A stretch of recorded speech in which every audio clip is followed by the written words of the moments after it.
Nutcracker and the Mouse King. By ETA Hoffman. Chapter 13. The Capital of Toyland. The little Nutcracker again clapped his small hands, and then the Rose Lake grew more agitated, the waves washed higher on the shore, and Mary saw coming towards her from the distance a boat or floating chariot, in the form of a shell, like one glowing, sun-bright, sparkling gem, drawn along by 2 gold-scaled dolphins. 12 dear little Moors, dressed in caps and pinafores woven out of hummingbirds' feathers, sprang on shore, and carried first Mary, then Nutcracker, softly passing over the waves, into the boat.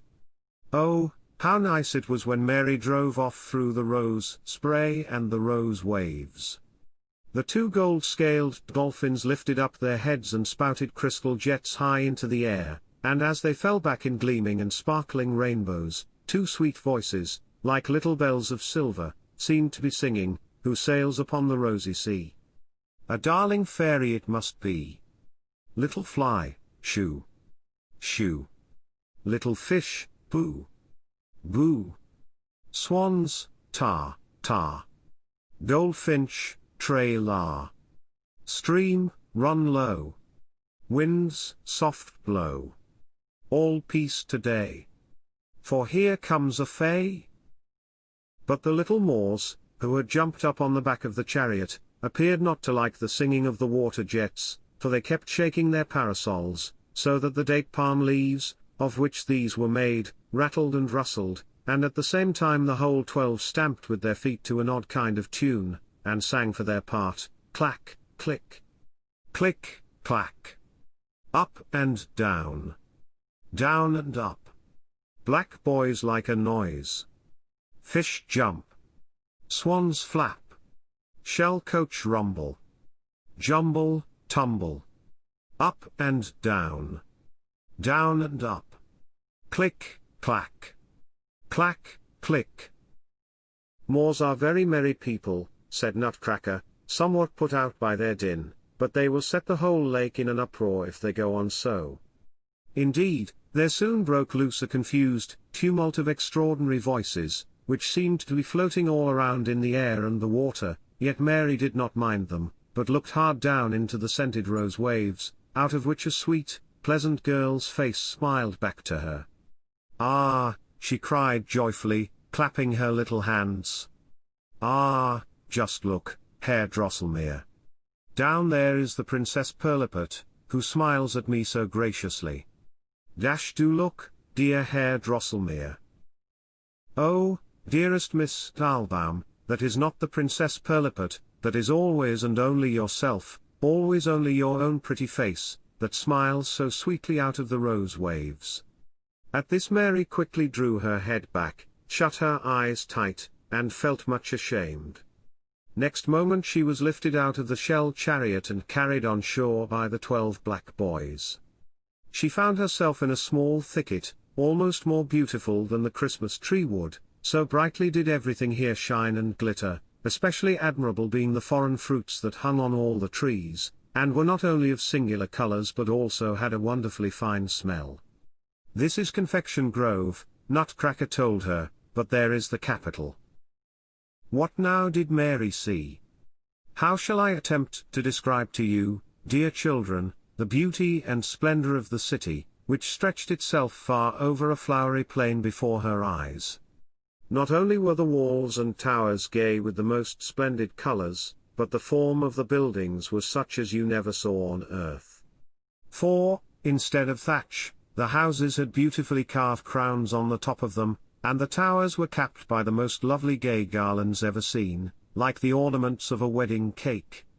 When they passed through the gate, which looked as if it were built of macaroons and candied fruit, a band of silver-papered soldiers presented arms, and a little man in a brocaded dressing-gown threw his arms round Nutcracker's neck with the words, "Welcome, noble prince, welcome to Confectionabury." Mary was not a little astonished to see young Drosselmeer recognized as a prince by this highly distinguished person. But now she heard a confused outburst of tiny voices mingling together, such a cheering and laughing, such a playing and singing, that she could think of nothing else, and asked the little Nutcracker what this meant. "Oh, my good Miss Stahlbaum," answered he, "this is nothing remarkable. Confectionery is a prosperous, lively city, and every day some kind of amusement goes on here. But be pleased to come a little farther." A few steps brought them out upon the great marketplace, which presented a splendid sight. All the houses round it were of open sugar work, story rising over story. In the middle stood a tall sugar-coated cake tree, like a monument, and on each side of this a very skillfully made fountain spouted in the air lemonade, ginger beer, and other nice drinks, while into the basins below ran pure rich cream which you might spoon up at once without any further trouble. But prettier than all were the dear little people who swarmed round by thousands in and out, hurrahing and laughing, and joking and singing, in short, raising that merry din which Mary had already heard from some way off. There were finely dressed ladies and gentlemen, Arabs and Greeks, Highlanders, and Indians, officers and soldiers, shepherds and sailors, grand Turks and tomfools, harlequins and columbines, in fact all kinds of people you find in the world.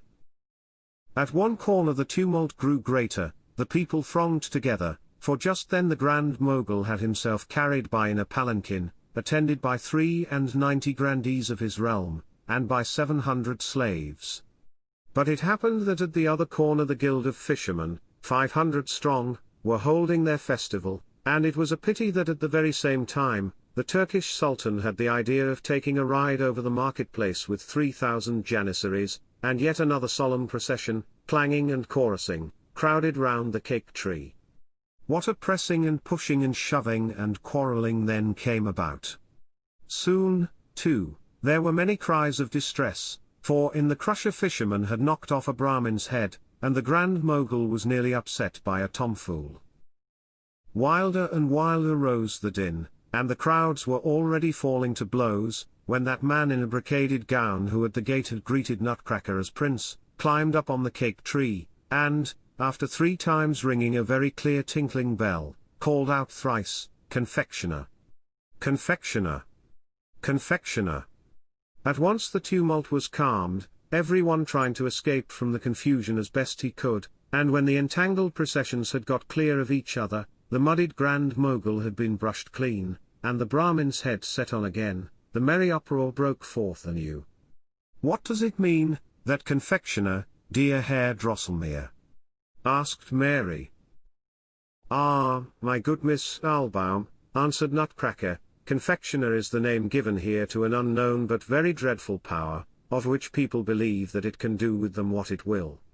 It is the fate that rules over this little merry folk, and they fear it so much, that through the mere mention of its name, the greatest tumult can be appeased, as Mr. Burgomaster has just shown us. Every one then thinks no more of earthly things, of pushes in the ribs, and bumps on the head, but retires into himself and asks seriously, what is man, and what is his destiny?" Mary could not restrain a loud cry of wonder, nay, of the highest amazement, when she all at once saw standing before her, bathed in rosy light, a brightly lighted castle with 100 magnificent towers. Here and there the walls were decorated with rich bouquets of violets, lilies, tulips, stocks, and the like, the duller tints of which set off the dazzling white of the groundwork shimmering in rosy light. The great dome of the central building, as well as the pyramid-formed caps of the towers, were dotted with thousands of sparkling gold and silver stars. "Now we are before Rock Castle," said Nutcracker. Mary was quite overwhelmed by the view of this enchanted palace, yet she did not fail to notice that the summit of one great tower was wholly missing, which a gang of small mannikins, standing on a scaffold of cinnamon sticks, seemed engaged in restoring. Even before she could ask Nutcracker the meaning of this, he went on, "A short time ago this fine castle was exposed to serious danger, if not utter destruction. The giant Guzzle, happening to pass by, hit one tower right off, and was already gnawing at the great dome when the confectionery people brought him a whole quarter of their city as tribute, and a good slice of jamshire as well, with which he consented to be fed off, and went on his way." At this moment a soft pleasing strain of music was heard, the gate of the castle opened, and out stepped 12 small pages bearing lighted cloves in their hands by way of torches. Their heads consisted of a single pearl, their bodies of rubies and emeralds, and so they walked along very fine upon little feet of pure gold. They were followed by 4 ladies, almost as large as Mary's doll Clara, but so extraordinarily majestic and gorgeously arrayed, that not for a single moment could Mary mistake them for anything but born princesses. "Oh, my prince! Oh, my dear prince! Oh, my brother!" they exclaimed, embracing Nutcracker in the tenderest manner, and one could not be sure whether they were about to laugh or to cry for joy. Nutcracker seemed to be much moved. He wiped away a crowd of tears from his eyes, took Mary by the hand, and spoke movingly. "This is Miss Mary Stahlbaum, the daughter of a most respectable physician, and the preserver of my life. Had she not thrown her slipper at the right time, had she not furnished me with the sword of the pensioned cuirassier colonel, I should now be lying in my grave, bitten to pieces by the accursed Mouse King. Oh, this Miss Stahlbaum. Tell me, is Perliput, even though a princess by birth, her equal in beauty, heart, and virtue?" "No. I say, no. No," cried all the ladies, and fell upon Mary's neck, sobbing out, "Oh, you noble preserver of our dear princely brother, excellent Miss Stahlbaum." Now the ladies led Mary and Nutcracker within the castle, and into a hall, the walls of which were of clear sparkling and glowing crystal. But what pleased Mary above all the rest was the dearest little chairs, tables, sofas, and so forth, standing round about, which were made of cedar or mahogany wood, inlaid with gold flowers. The princesses requested Mary and Nutcracker to sit down, and said that they themselves would at once get a meal ready. Then they brought out a number of little pots and dishes made of the finest Japan porcelain, also spoons, knives, and forks, graters, stewpans, and other kitchen utensils of gold and silver. Next they brought out the most beautiful fruits and sugar stuffs, such as Mary had never seen, and, in the most elegant manner, with their small snow-white hands, began to peel the fruit, to pound the spices, to rub down the sugar sticks, in short, so to play the housewife that Mary could well see how. These princesses were at home in the kitchen, and what a rich meal was to be set before her. Feeling conscious that she could show herself mistress of such matters, she secretly wished the princesses would let her assist in their work. As if she had guessed Mary's wish, the most beautiful of Nutcracker's sisters reached over to her a small gold mortar, with the words, "Oh, sweet friend, dear preserver of my brother, please break a little bit off this sugar stick." While Mary now pounded away at the mortar so heartily that it sounded quite pleasant, as if a pretty tune were being chimed forth, Nutcracker began to relate in full how the grim battle between his army and the Mouse King's had gone, how he had been beaten through the cowardice of his troops, how then the hateful Mouse King would have bitten him all to pieces, and how, therefore, Mary had been obliged to sacrifice many of his subjects, persons in her service, etc. During this narrative, it seemed to Mary as if his words, even her own strokes in the mortar, grew fainter and stranger. Soon she saw the silver floor rising up like thin clouds of mist, in which floated the princesses, the pages, Nutcracker, her own self. Her ears were filled with a queer singing and ringing and burning that died away in the distance. Now she rose upon swelling waves higher and higher, higher and higher, higher and higher. Thank you for watching. If you would like to support the channel, please like and subscribe.